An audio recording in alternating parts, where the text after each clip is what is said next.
Learn what? Correct. Okay.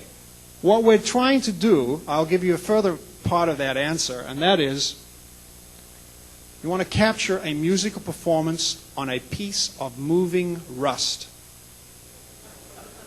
Think about it. Am I right? Is it moving rust?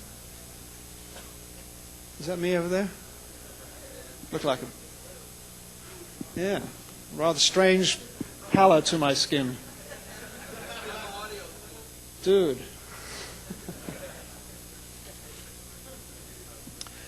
All right, I'll ask another question. Why are there rules? Hey, somebody's been looking at my tape. That's right. The whole idea, I'm going to move this platform because this is in my way. Right. There it goes. But the thing about rules is that you got to know the rules before you can break them, right? Because you're here to learn everything you can about recording, every possible technique, because you never know what's going to hit you in the real world. And believe me, when you leave here and you go out, and I'm sure your teachers have told you this, it's a little different on the outside. First time you walk into a session and the producer says, well, we're going to put the singer in the bathroom upside down with his head in the toilet. Can you record it? And you say, yep, no problem. Right? Tell me I've wanted to do that. What's the first rule that you can think of? What's the first rule in a control room? What's that? No food or drink. Not a bad answer, but that's not the one I was looking for. Yes, that's part of it. Yeah, but what does professionalism mean? I think there's a little phrase that we can use here, and that is, be seen and not heard. What's that? Add it? Yes, well, I'll come to that. You've been reading my notes, haven't you?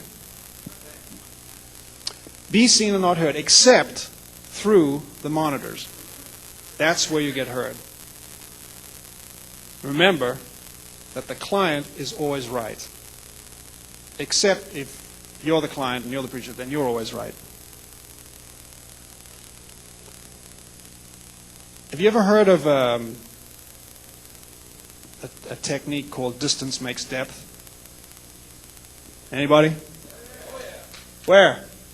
One person. Two. I can't see, that lights in my eye. 3, 4, 5, 6, 7. A few. Okay. What does distance make depth mean? Anybody? Stand up. Tell me. Yeah, okay. What? Yeah, okay. But what does distance makes depth mean in relation to recording a set of drums? Wait. One person in front here. Stand up. I can't hear you. Yes, that's a pretty good answer. Yes, I'll accept that. That's very true. When you get the mics in the correct position, the combination of the distant mics, the ambient mics, and your close mics is a very critical thing. And obviously, if you get up above the drum kit, the drums have a chance to breathe. Not that you can't get a great snare sound by close miking. Of course, you need that. But when you really want to hear that snare open up. Correct. Anticipation, and I don't mean that Carly Simon song. By anticipation, what do I... Yeah, look at that. Anybody anticipating what I was going to do now? Fall. No. What do I mean by anticipation in the control room? Yes, but more than that. Anticipation and thinking ahead of the producer or the engineer. Anticipate their move. Anticipate their every thought. That you're so tuned to what the hell's going on. You're looking out the control room window with one eye, and the other eye you're looking at the tape machine or the producer, and you see out of the corner of your eye a guitar player struggling with a guitar chord, what do? Run your ass off, find a new chord to make sure that the session keeps going, right? That's what I mean by anticipation. Excuse me putting my... thank you. That's great. Lovely light. Now I can see. I can see the whole audience. Boy. Hey, gang. All right. Neatness. Boy, does it ever count. Neatness in the control room. Neatness on your tape boxes. Write legibly, for Christ's sakes. Print. If you can't write, print the goddamn thing.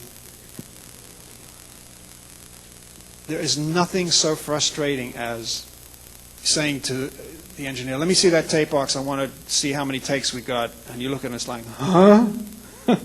What the hell is this? I can't read what take is where. Very important. Keep your paperwork in order, keep your tape boxes in order, so that when the producer or the engineer says, hey, I want to go to take 16 of whatever the hell performance it was, there it is, right in front of you. Okay, and it's unmistakable what it is. It's labeled a false start, it's an incomplete take, or whatever. So critical. And that carries on through to mixing, overdubbing, doesn't matter what phase of the recording process you're in.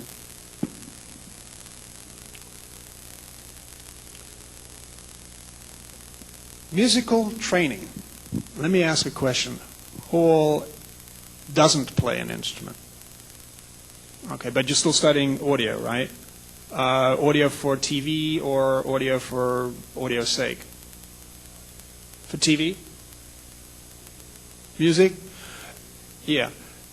Even though you don't play an instrument, I'm going to only hope and pray that you do have a severe interest in music. Okay. It would be a good idea, and I would highly recommend this to anyone who doesn't play an instrument, to learn the basic rudiments of music. I can't stress how important that is. Imagine you're in the control room, right? And the producer says, okay, punch in third beat, fourth measure. I'm sorry, get out of here.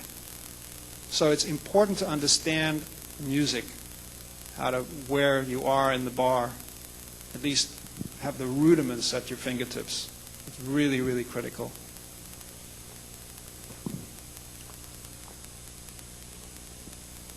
Learn to record live, to mono and two-track. Try record. You know what? Great exercise. Get a mono machine, or actually just record on one track of a two-track machine, and try and record a band in mono. See how hard that is. That is tough. If you can do that, you can do anything. Because if you can record mono, you can record stereo. It's just a matter of shifting stuff around until it sounds like it's got a nice little painting from left to right. And from that point, what happened? Yeah, do it. Yeah! I love it! Was that the 80 or the 90? Yeah, it's great. It's a great unit. I use it all the time, particularly in the bathroom. Laugh later, please. Going back to my thought about mono and stereo, there's a principle here that I'd like to try to illustrate, and that is recording is a series of ones and twos.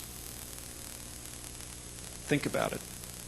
You're either recording drums in stereo, or it's a mono bass drum or a mono snare, or a mono guitar or a stereo guitar. It's all ones and twos. Translate that into the digital world. It's all zeros, ones, and twos, right? What a concept. You can record mono, you can record stereo, so therefore you can record multitrack. Basically, multitrack is just a series of ones and twos. All right? Okay, now you can all go.